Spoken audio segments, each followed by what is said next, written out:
Ang sabi nga, hindi lahat ng kumikinang ay ginto. Dahil ang iba, metal. Kagaya nito. Pero ginto rin naman kung ituring ang likhang ito ni Ginoong Joe Datuin. Dahil ang kanyang mga nalilok, abay, humakot na nga raw ng gintong medalya sa Olympics art category. Pati ang kanyang kwento bilang isang artist, magsisilbing mahalagang aral sa lahat. Isang malaking karangalan ang maging isang Olympic gold medalist. Ito ay natamo ko noong 2008 International Olympic Committee Sport and Art Contest. Ang naturang masterpiece ay pinamagatan kong Dancing Rings. Ang husay ng sariling atin, may pagmamalaking gawang Pinoy.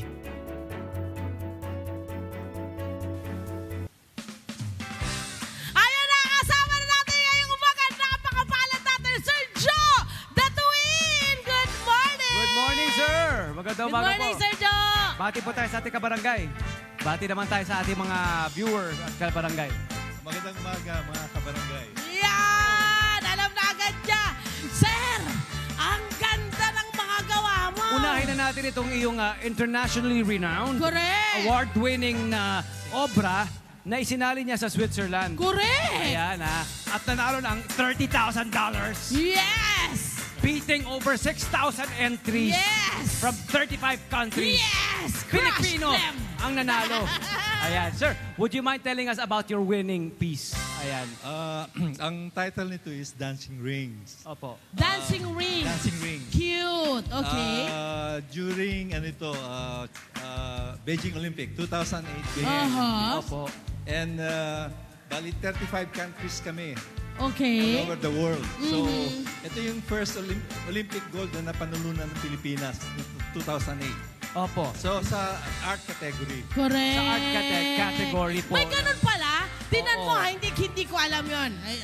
Ayoko naman magmarunong. May ganun palang kategorya sa Olympics, my Oo. friend. So yung International Olympic Committee po Yes. ng sa sports and art contest nila na event Yes, may to ganun. coincide with the ongoing na Beijing Olympics noong 2008. Tama. Ibinaos ito sa Switzerland, tama po sir? Yes, yes. At ikayo po ang nanalo over Correct. 35 countries. First prize, First prize. Paano niyo binuo itong inyong dancing, Dancing rings rings. na ito? Anong konsepto po yung pinanggalingan yan? Actually, nung ginagawa ko ito, merong such word as Dancing Beijing. Okay. Pag sumasali ka sa contest, lalo international, dapat very keen ka sa mga title, Aha. kung anong composition, Aha. kung anong dapat extraordinary. Okay. So during that time, ang creations ko, mga rings. Dati nag-umpisa yan sa half rings. And then, nag-proceed ako sa full circle. Pero, ito pong ating 5 rings natin dito ay obviously, isa sa inspirasyon. Sumisimbolo. Yung mga rings ng na Olympics, nakikita natin symbolizing sa the 5 Olympics. continents. No? Oo. Ayan. Actually, let's talk about that. The five rings represents the 5 continents. Yun, 5 kontinente. Kasi ang naglalaban-laban during the Olympic time, yung 5 continents na yun. Aha. So, these 5 rings represents the 5 continents. Aha. Ito pong sphere, itong sphere Ano natin. Actually, this is the sportsman or sportswoman. Ayun. Na itong mga bilog neto, represents yung mga movements, nung kinetic movements ng athlete. Galing. Ng tao. Yan, ng tao. Yes. And then, this also represents yung globe. Yung Yes. global Ya, mundo. na Kalahok, di ba? Oh, Yes. global. Ang ganda nga naman ng ginawa niya. Opo. At ang medium natin, ang material na Stainless ginamit natin, steel. stainless steel. Yeah. At hindi yan nagkakaroon ng, ng rust, tama? anti-rust, yung walang rust siya. Opo. Paano po natin nahulma na bilog yan? Naturally malleable naman po yung stainless steel. Pero paano niyo po, anong ginamit? Mano-mano po? Kasi meron namang ready machines para Hold it. maka-achieve ka ng 360 degrees. Mhm. Pero usually, hindi naman ginagawa ng 360 degrees yan, kalakalahati lang. Mhm. Because of the technology rin, opo, at saka yung quality po ng Yeah. stainless steel, Ang opo. kaganda ng stainless, pag pinagdikit mo, pag wineld mo yan, Mabilis? nawawala yung Nagme-meld kanyang sila. gatla, yung Ah, joints. So, ang cute. Seamless siya, nagiging seamless. Ang galing. Kaya pala. Ito naman po yung isang, Yung ito isa. yung naging trophy ito. Ito po Ano naging naman trophy. po yun? actually, mabalik lang ako. Ah, sige Opo, lang, opo. sige lang, sir. Sure, Go of lang. course. Ito ang small scale o yung limited edition. Kasi sa mga artists, may mga limited edition. From the bigger one, kung pumapasyal kayo sa Luneta, meron akong malaki doon. Dalawa yun. Sa may Calabao area. Makikita natin sa Calabao area, sa Oo, Luneta, so, ang iyong obra. Makikita. Kayo rin ang Sa kanya po yun. gumawa nun. Ginong yes. Joe Datuin. Kung ito, ilang araw niyo pong ginawa ito? Hindi bumababa ng a month, ang isang pyesa, a month. Tapos yung malaki na nasa Yun, Luneta. siguro 5 months. Ang tagal! So, pero Kailan depende tagal sa pala? ratio kasi. Yes, sir. Kung gamay mo naman, walang problema. Sa pamilya niyo po ba, kayo lang ang artist o meron ho kayong lolo niyo, tatay niyo? Kailan po nagsimula ang interest niyo po Oh. sa ganitong pagiging paggawa ng obra? artist? No, actually, sa family, mayroon kaming, ano bang tawag doon? Blood. Na Nasa dugo talaga ang pagiging artist. Opo. Ayun. At syempre, lumaki kayo na napapalibutan kayo ng mga artist. Yes, that's right. Ano yung una yung parang naging obra bago po itong mga ito? Actually, pag nag-umpisa ka, siyempre nasa basic ka. Totoo. No, yung from sketches Aha. to three-dimensional. Aha. So, kung sa sculpture naman, found objects. Kasi siyempre wala ka pang pera nun eh. That Totoo time, hindi ka naman. makabili ng ano eh. Opo. So, found objects, kung ano yung nakikita mo Eto sa... na nga, sinabi na niya, sa kanya na rin po nang galing. Wala ho talaga minsang pera pagdating Yeah. sa art, totoo. Paano niyo ho ginawa ng paraan na magkaroon ng, kumbaga maging profession nyo to at mapagkakakitaan kahit So, pa I studied fine art sa UST. Opo. Yun. Para formally mai-ano ko yung aking pag-aaral. Yes. And maging isang tunay or isang artist na hubog Yeah. Opo. ng universidad. Oho. So, after having this formal education, 4 na taon din yun, nahubog na yung aking pagka-aaral. Right after graduation po, you went straight to pursuing your art or nag-corporate po ba kayo na trabaho o nag-office job po muna tayo? Actually, after graduation, na-offeran kagad ako ng UST. Kasi kami yung selected artist eh. Opo. Baga sa during our time in UST, kami yung lumalaban sa contest. Yun! So ano po naging offer sa inyo na UST? Magturo kagad. Turo agad. Naging guro agad. Naging guro Ang galing agad. naman. Yun Gaano nga. kayo katagal naging guro, sir? Nagturo. Oo. Matagal din. Pero... Was that your only job or did you No, juggle? actually, double lang ginagawa ko. Oh. Nag-work ako sa Design Center Philippines. Sa gabi nagtuturo ako. Dalawang trabaho. Paano nyo nagawa yun? No, kabataan pa natin. Kabataan natin. Siyempre, my friend, yung sabi nga niya, nag-umpisa siya sa pa-sketch-sketch and then Translate, Oo. siya dito. Paano nyo kayo na-introduce sa metal naman? Actually, as an artist, kailangan may sarili kang style. So, marami dyan. Found objects, may plastic, may wood, and may metal.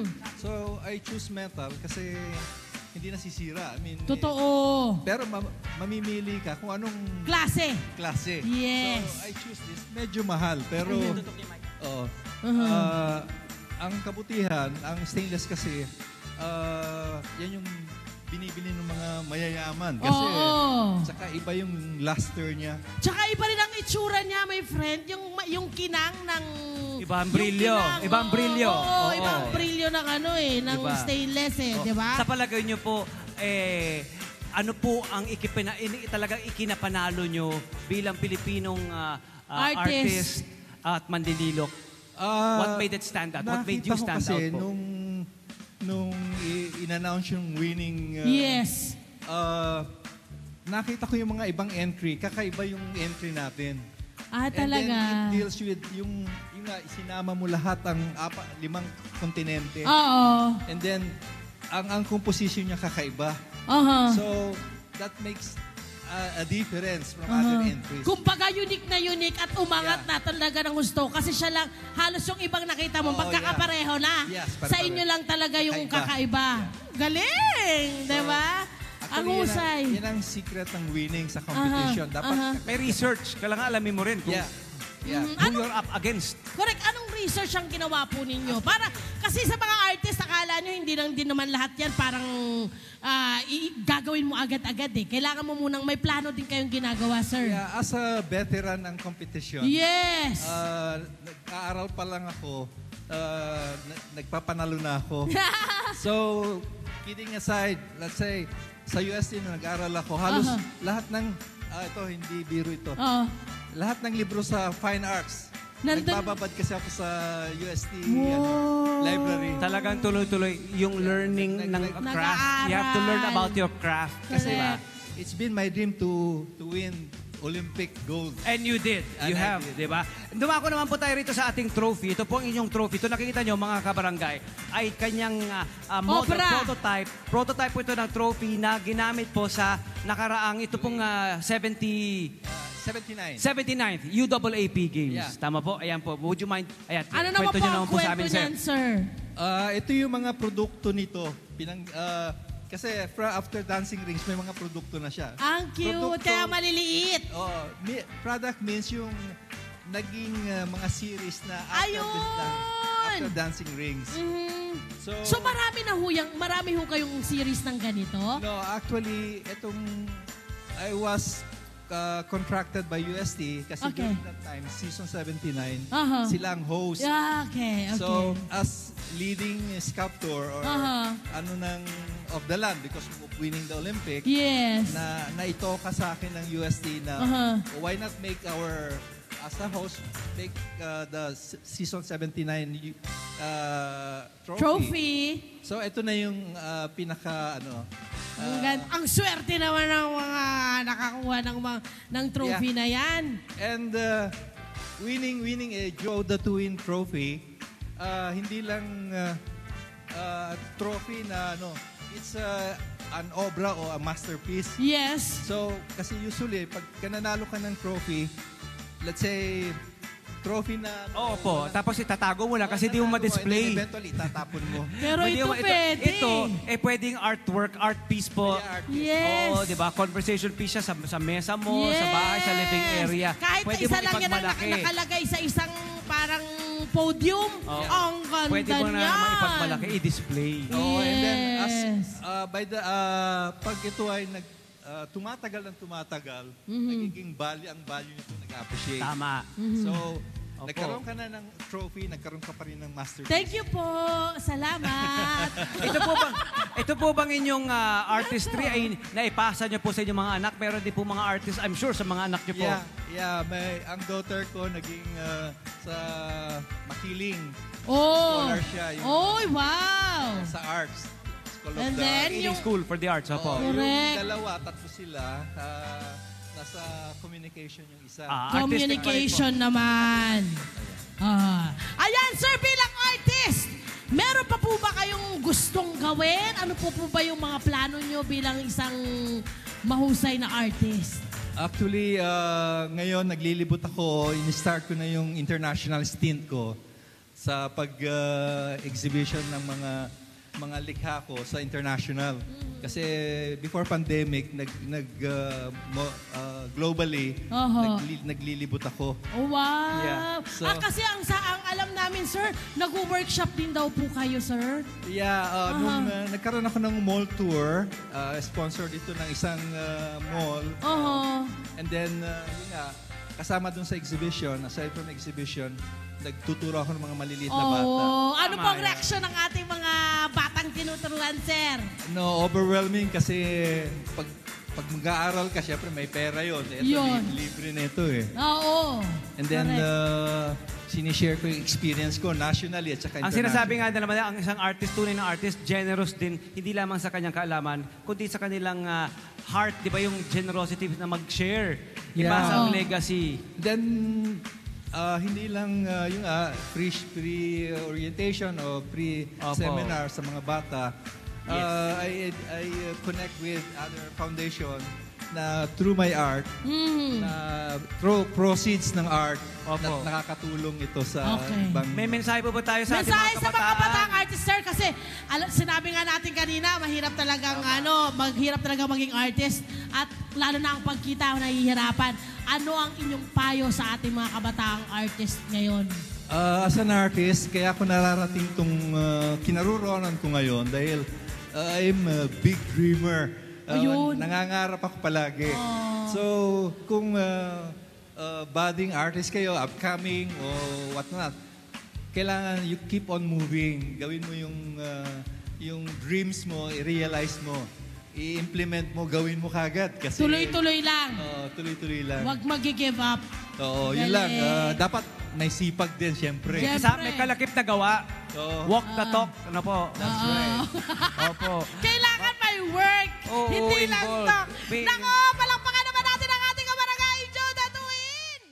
Hello po mga Kanet 25! Si Kuya Tony Pet po ito mula sa Love, Tony Pet and Everything. For more Love, Tony Pet and Everything updates, just click on our subscribe button and follow us on our Net25 social media pages at Net25 TV and at Net25 Entertainment Facebook. Magkita-kita po tayo!